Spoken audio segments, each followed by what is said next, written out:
আজকে আমরা জেফ্রি এপস্টাইনের সাথে নোয়াম চমস্কির ঘনিষ্ঠ বন্ধুত্বতা নিয়ে কথা বলবো। নোয়াম চমস্কির মতো মানুষ এপস্টাইনের সাথে এমন ঘনিষ্ঠতা এবং নারীদের বিরুদ্ধে মন্তব্যের কারণে আর কেউই বাকি রইল না। মানুষ আসলে কার প্রতি বিশ্বাস রাখবে? চমস্কির মতো জ্ঞানী, গুণী, বুদ্ধিজীবী রাজনীতিবিদকে যদি বিশ্বাস না করা যায়, তার প্রতি যদি আস্থা না রাখা যায়, তাহলে আর কাকে বিশ্বাস করবে? সম্প্রতি মার্কিন বিচার বিভাগ কর্তৃক প্রকাশিত প্রয়াত দণ্ডিত যৌন অপরাধীর সাথে সম্পর্কিত লক্ষ লক্ষ তদন্তমূলক নথির মধ্যে জেফ্রি এপস্টিনের সাথে নোয়াম চমস্কির ঘনিষ্ঠ বন্ধুত্বের কথা বিস্তারিতভাবে তুলে ধরা হয়েছে, যার মধ্যে চমস্কির ক্যারিবীয় দ্বীপ নিয়ে দিবাস্বপ্ন দেখার বিষয়টিও অন্তর্ভুক্ত রয়েছে। প্রকাশিত নথিতে বিখ্যাত শিক্ষাবিদ ও ভাষাবিদ তার বন্ধুর সেই ব্যক্তিগত ক্যারিবীয় দ্বীপটির কথা বলেছিলেন, যেখানে শিশুদের উপর যৌন নির্যাতন করা হতো এমন কোনো নির্দিষ্ট ইঙ্গিত নেই, কিন্তু সেই কথোপকথনে দুই ব্যক্তির মধ্যে ব্যক্তিগত ঘনিষ্ঠতা স্পষ্ট, যেমনটা চমস্কি ও এপস্টিনের মধ্যে আরো সাধারণ সামাজিক অনুষ্ঠানের পরিকল্পনা সংক্রান্ত অন্যান্য অসংখ্য ইমেইলও দেখা যায়। এছাড়াও চমস্কি ডোনাল্ড ট্রাম্পের প্রথম প্রেসিডেন্সির সময় কট্টর ডানপন্থী স্টিভ ব্যাননকে একটি চিঠি লিখে বৈঠকের অনুরোধ করেছিলেন। চমস্কি লিখেছিলেন, আলোচনা করার মতো অনেক কিছু আছে, এবং যোগ করেন যে ট্রাম্পের প্রাক্তন বন্ধু এপস্টিন তাকে ব্যাননের সাথে যোগাযোগের তথ্য দিয়েছিলেন। এক পর্যায়ে দেখা যায় এপস্টিনের বান্ধবী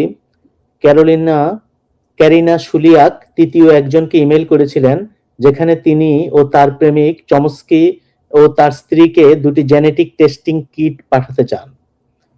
সম্ভবত সবচেয়ে আশ্চর্যজনকভাবে 2019 সালের ফেব্রুয়ারির শেষের দিকে এপস্টিন তার একজন সহযোগীকে জানান যে গণমাধ্যম ও জনসাধারণের দ্বারা তার সাথে যে ভয়ঙ্কর আচরণ করা হচ্ছে তা কিভাবে সামলাতে হবে সে বিষয়ে তিনি চমস্কির সাথে পরামর্শ করেছেন এবং তার কাছ থেকে পরামর্শ পেয়েছেন।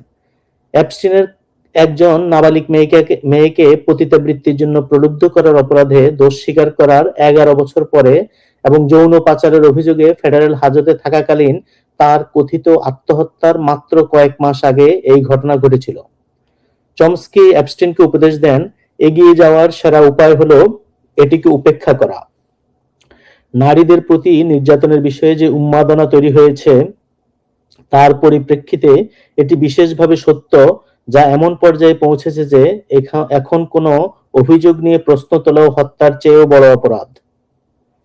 চমস্কি বা তার স্ত্রী ও মুখপাত্র ভ্যালেরিয়া চমস্কি কেউই প্রশ্নবিদ্ধ এপস্টিন সম্পর্কিত ইমেইলগুলি সম্পর্কে করা জিজ্ঞাসার তাৎক্ষণিক কোনো উত্তর দেননি, যার মধ্যে এই প্রশ্নটিও ছিল যে চমস্কির নামে প্রচারিত 2019 সালের পরামর্শটির সত্যতা নিয়ে তাদের কোনো আপত্তি আছে কিনা। বর্তমানে প্রকাশিত তথ্য অনুযায়ী চমস্কির পূর্বের দাবিগুলি দুর্বল হয়ে গিয়েছে, যেখানে তিনি বলেছিলেন যে তার প্রধানত এপস্টিনের সাথে আর্থিক লেনদেন ছিল। মার্কিন হাউস ডেমোক্র্যাটদের নভেম্বরে প্রকাশিত নথিগুলিতে আংশিকভাবে চমস্কির কিছু মন্তব্য ছিল, যেখানে তিনি এপস্টিনের সাথে নিয়মিত যোগাযোগ রাখাকে একটি অত্যন্ত মূল্যবান অভিজ্ঞতা বলে অভিহিত করেছিলেন। নিশ্চিতভাবেই সেই নিয়মিত যোগাযোগের মধ্যে আর্থিক বিষয়ও জড়িত ছিল, যার মধ্যে অর্থ এবং একটি অ্যাপার্টমেন্ট কেনা নিয়ে তার প্রথম পক্ষের সন্তানদের সাথে চলা একটি জটিল বিবাদের সময় চমস্কি পরামর্শের জন্য এপস্টিনের সাথে যোগাযোগ করেছিলেন। এক পর্যায়ে চমস্কির এস্টেট অ্যাটর্নি $1,87,000 একটি অর্থ প্রদান সংক্রান্ত গরমিলের বিষয়ে একজন আর্থিক উপদেষ্টাকে একটা কড়া ইমেইল পাঠানোর পরামর্শ দেন।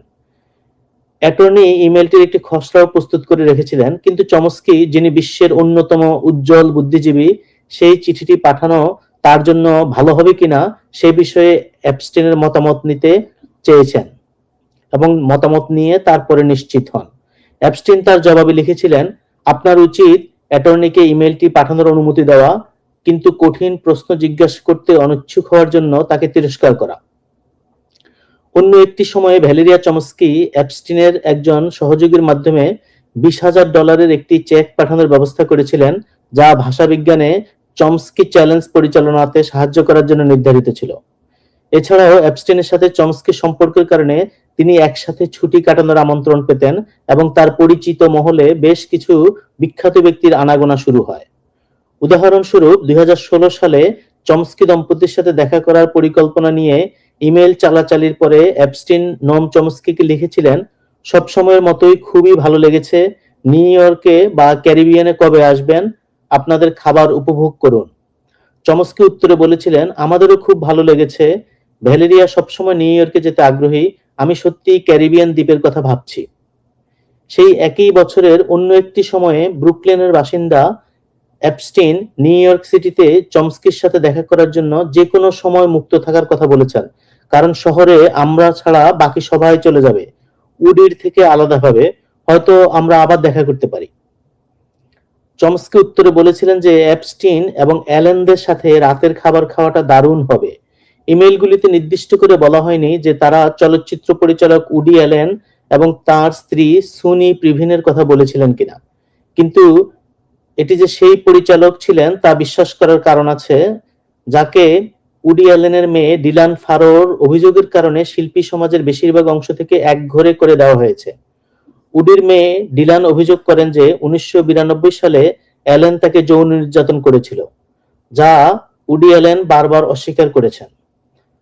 এর কারণ হলো 2016 সালের শেষের দিকে অ্যাপস্টিনকে ইমেইলের মাধ্যমে জানানো হয়েছিল যে 23andMe কোম্পানির জেনেটিক টেস্টিং কিটগুলো উডি এবং সুন এর কাছে পৌঁছে দেওয়া হবে।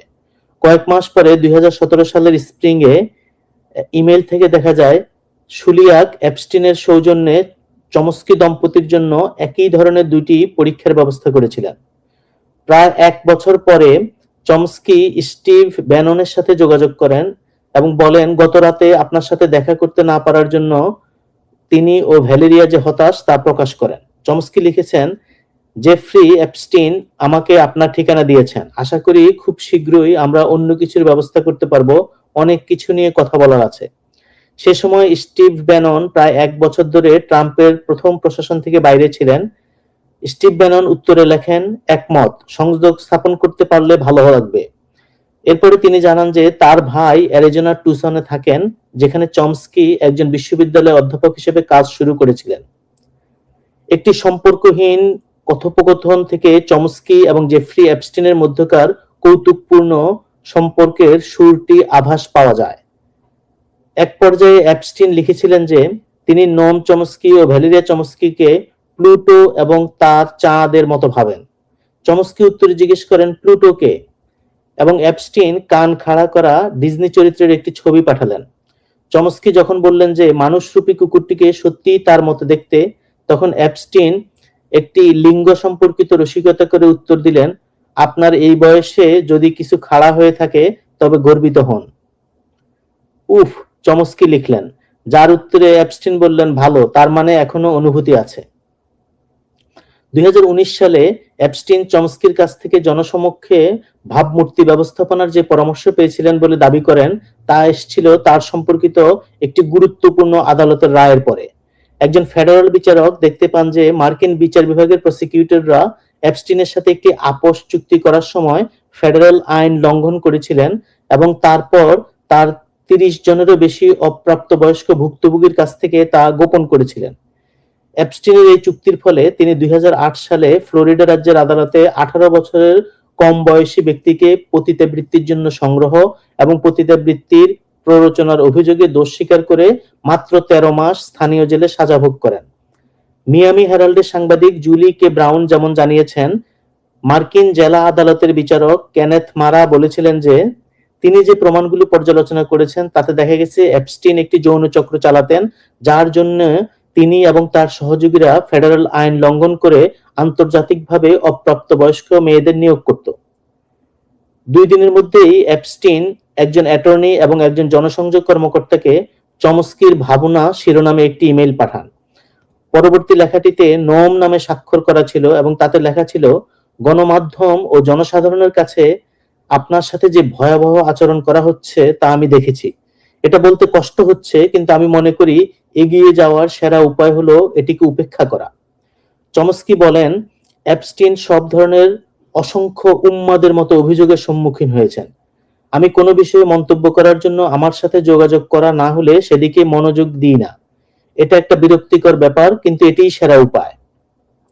নারীদের প্রতি নির্যাতনের বিষয়ে যে উন্মাদনা তৈরি হয়েছে তার উল্লেখ করে লেখাটিতে আরো বলা হয়েছিল, আমি মনে করি সরাসরি প্রশ্ন না করা হলে প্রতিক্রিয়া না জানানোই ভালো, বিশেষ করে বর্তমান পরিস্থিতিতে, যা আমি অনুমান করি একসময় ম্লান হয়ে যাবে, যদিও ততদিনে অনেক যন্ত্রণা ও দুর্ভোগ ঠেকানো যাবে না। আসলে বিষয়টি মিলিয়ে যায়নি। 2019 সালের জুলাই মাসে নিউ ইয়র্কের ফেডারেল প্রসিকিউটররা অ্যাপস্টিনের বিরুদ্ধে যৌন পাচারের অভিযোগ আনেন, যে মামলায় শেষ পর্যন্ত তার সহযোগী গিসলেইন ম্যাক্সওয়েলেরও 20 বছরের জেল হয়। কর্তৃপক্ষ জানিয়েছে 66 বছর বয়সী অ্যাপস্টিন 2019 সালের আগস্ট মাসে একটি ফেডারেল কারাগারে আত্মহত্যা করেন। 2024 সালে দ্বিতীয়বারের মতো প্রেসিডেন্ট পদে প্রতিদ্বন্দ্বিতা করার সময় ট্রাম্প অ্যাপস্টিনের ক্লায়েন্টদের একটি সম্পূর্ণ তালিকা প্রকাশের প্রতিশ্রুতি দেওয়ার পরে সাম্প্রতিক মাসগুলিতে ফেডারেল সরকার কিভাবে মামলাটি পরিচালনা করেছিল তা নিয়ে আগ্রহ আরো বেড়ে যায়। তবে 2025 সালের শুরুতে ক্ষমতায় আসার পরে ট্রাম্পের বিচার বিভাগ ঘোষণা করে যে এমন কোনো তালিকা নেই। স্বচ্ছতা বজায় রাখার জন্য প্রেসিডেন্টকে উভয় দলের পক্ষ থেকে ব্যাপক রাজনৈতিক চাপের সম্মুখীন হতে হয়েছিল এবং তিনি শেষ পর্যন্ত একটি কংগ্রেসীয় বিলে স্বাক্ষর করেন যা তার বিচার বিভাগকে অ্যাপস্টিন সংক্রান্ত নথি প্রকাশ করার নির্দেশ দেয়। শুক্রবারের নথি প্রকাশ এবং এর আগের অন্যান্য প্রকাশনাগুলি এর সাথে সম্পর্কিত ছিল। ডিসেম্বরে 97 বছর পূর্ণ করা নোম চমস্কি ম্যাসাচুসেটস ইনস্টিটিউট অফ টেকনোলজির একজন ইমেরিটাস অধ্যাপক।